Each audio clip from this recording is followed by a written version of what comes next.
Welcome to the Pageantry Podcast.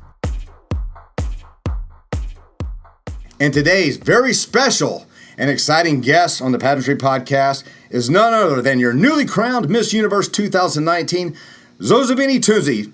Zozi, good morning. Good morning. How are you? You don't know how excited I am to speak with you today and to get this feature done. And, of course, you'll be our next cover. And I know you have a whirlwind life up there in New York right now since capturing the title.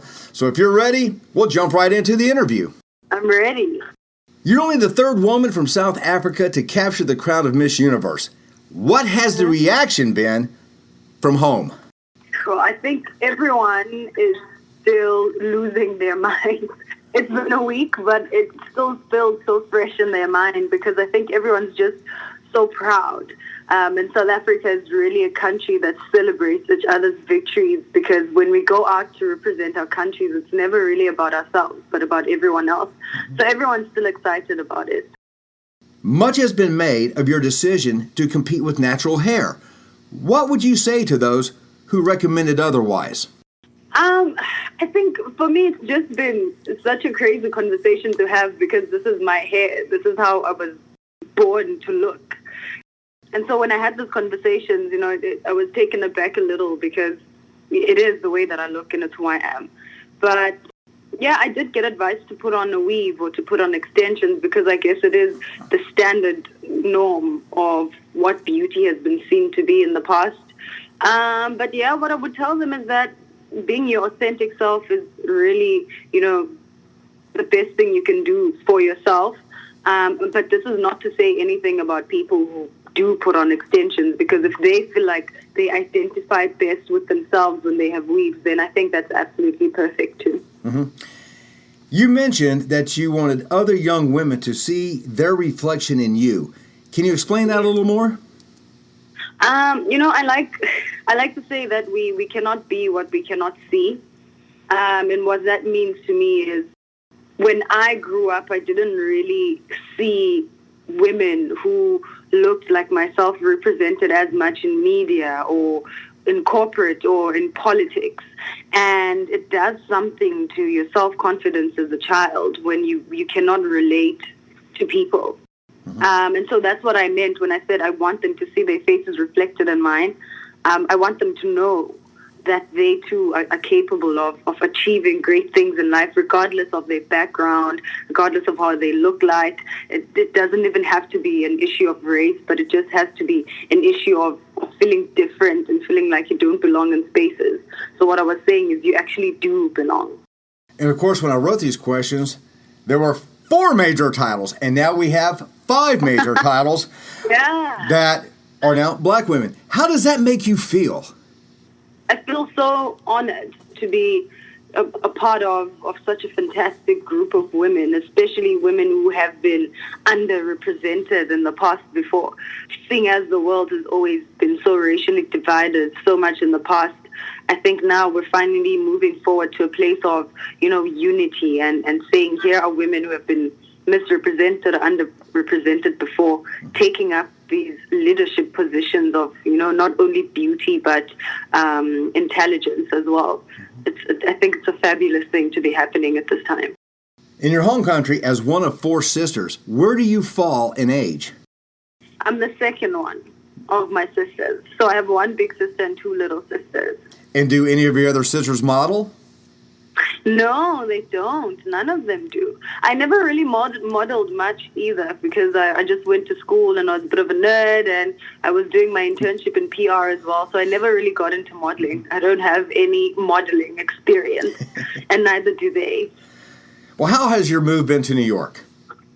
It's been fantastic. I mean, aside from the fact that I can't feel my toes anymore because of the cold, everything else has been amazing. And I love the people. I love the energy and the vibrancy of it all. It's been, quite exciting to stand out of my window and watch people, move up and down the streets looking like they have somewhere to be. I think everyone looks like they're on a mission here. And I love that about New York. And obviously the weather is very different. The weather is very different considering that back home right now we're in the middle of summer. Everyone is at the beach having, a nice time. Much colder in here, but, it is New York, still fantastic as well. Let's talk a little bit about your Whirlwind New York media tour. I've been following you, so I know you've had a lot of interviews and a lot of TV appearances. Let's talk a little bit about those. It was quite exciting for me because, the world wants to find out about me and my country and things that are important to me and what I plan to do with the platform that I'm on. So for me, that's, it's very exciting. It gives me an opportunity to be able to spread more awareness about the things that I'm passionate about. So I've been happy about that for the past week. And of course, it was Good Morning America and Inside Edition. Megan has already sent in the picture of y'all for our celebrity section of the next magazine. Is there a highlight that has stood out so far on your media tour? They've been pretty special, all of them, especially the reception from, the people that have interviewed me and everyone that really works for these media houses have been so amazing.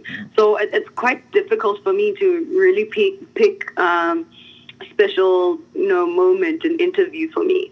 But I must say I did have so much fun at Sirius Radio. Mm-hmm. Yeah, I think. Yeah, they had such great hosts there. It was quite amazing. Why is education so important to you? Yeah, I always feel like education is that one thing that people cannot take away from you. You can go through the worst and you might be ripped off of everything that you have, but education is something that you will take with you forever. And I feel like it gives you just that extra advantage to be able to navigate yourself and to make it in the world. And so that's why, especially, coming from South Africa, where education for a lot of people is something that's quite difficult to get. And so it's so important to me. I see what it has done for me as a young woman, and I feel like everyone deserves to have that chance. Mm-hmm. Your platform is against gender violence and bias. Did this come from a personal experience? Not really a personal experience. I think because I am a woman, it is personal in that way, because every woman is at a risk of, at least once in their lives, facing some sort of sexual harassment in any way. Mm-hmm. So I think because I'm a woman, that's why it's so important to me. But I've never really had a personal attack on my side. So we're going from top 20 to 15 to 10 to 5 to 3. What were you thinking when you kept hearing Miss South Africa? It's so quick. It's like the most quick thing. You don't even have a chance to actually take it in because it's so fast paced. You're going backstage, you're changing, they're calling your name. Next thing you know, it's interview round. Next thing you know, it's top 3. You don't really get time to actually sit and think about it. Except gratitude. I really think every time they said my name, I felt so grateful. And of course, everybody wants to know what was going through your mind when you're center stage with only one other contestant. In my mind, I'm thinking, oh my gosh, I made it this far. What are the chances of, being in a competition with 89 other women who are already winners where they come from, who are smart, who are intelligent, and have so much to offer to the organization and to the world. You just feel lucky in that moment. I think we cannot take for granted that luck is a thing, because in as much as I'm capable, they were capable too.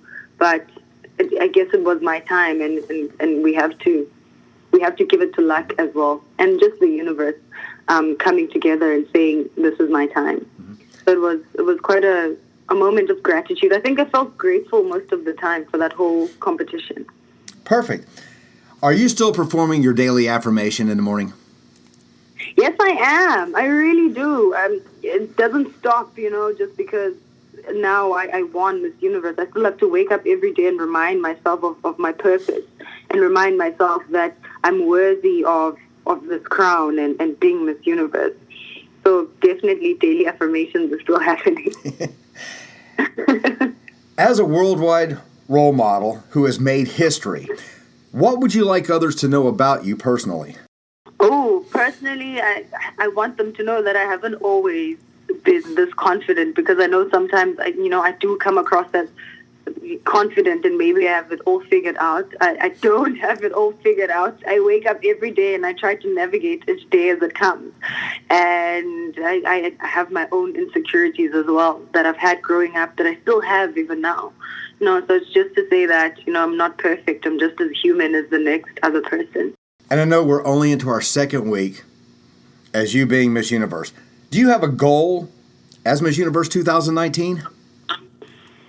Yeah, I do have a goal. I just want whatever message that I spread out to the universe. I hope that it means something to someone, that it touches, at least, even if just one person's life. I feel like I would have done half the job that I wanted to do as a Miss Universe. So my goal is to really be responsible with the platform and that my intentions come through as best as possible. And you're going to have an unbelievable travel schedule. Is there one country that you would like to visit? I've always said I wanted to see India. I think I've just, their culture, they're so rich in culture. I'm someone who loves learning about cultures and hearing stories, and I've always felt like theirs was quite a rich one. So I'd absolutely love to visit India one day. And I've seen the pictures, and I know a little bit that's going on. Have you had very much time to spend with your sister queens? I actually haven't. I live with Chesley, Miss USA, so I've spent quite some time with her. I haven't spent time with the other sister queens, but I'm sure that that's something that's going to happen during the course of the year, and I cannot wait for it because I had such a fantastic time with the contestants. Is there any question you would like to address that I may have been remiss in asking? No, not that I can think. Oh yeah, did we speak about gender-based violence and my campaign and my he for she? No, we didn't. We did touch upon it, but we can revisit that, of course. Yeah, it was just my gender-based violence he for she campaign with the United Nations Women, which is something I started back home as Miss South Africa, and it's really something that I'm hoping that I will definitely be working on as a Miss Universe as well. And the he for she campaign really it speaks about calling on men to stand with women in the fight against gender inequality and gender-based violence. And it's just closest to my heart because gender-based violence and gender inequality is a societal issue. It's a world issue. It's not just a woman issue, which is why I feel strongly about, bringing in men to help us spread the message as well. And it's really something that I like people to know and to find out about and to, visit the heforshe.org website and to pledge their support to women. And would you repeat that website one more time for me, please? It's heforshe.org. Do you have any parting thoughts, or is there anyone you would like to recognize? Of course. I just want to recognize, my mother and my grandmother because, I feel like I am where I am today because they are literally the roots and I'm the branch that grows from the roots. So I'm just here because they are sacrifices they make and everything that they taught me really just brought me to where I am today. So I just really want to thank them. That is wonderful and very eloquent. And as I've told everyone from the initial press conference, your eloquence, your concise thought process is just amazing. And as Anderson Cooper said last night, you are beautiful and you are eloquent. Thank you so much. And our very special guest today has been none other than Miss Universe 2019, Zozibini Tunzi. Zozi, I really appreciate your time with me this morning. I look forward to getting the magazine out to the newsstands. I'd love to catch up with you during the year. I know you're going to have a year that is beyond belief and beyond imagination with the Miss Universe organizations. Congratulations again from my team here at Pageantry Magazine. Thank you so much for having me. This was so much fun.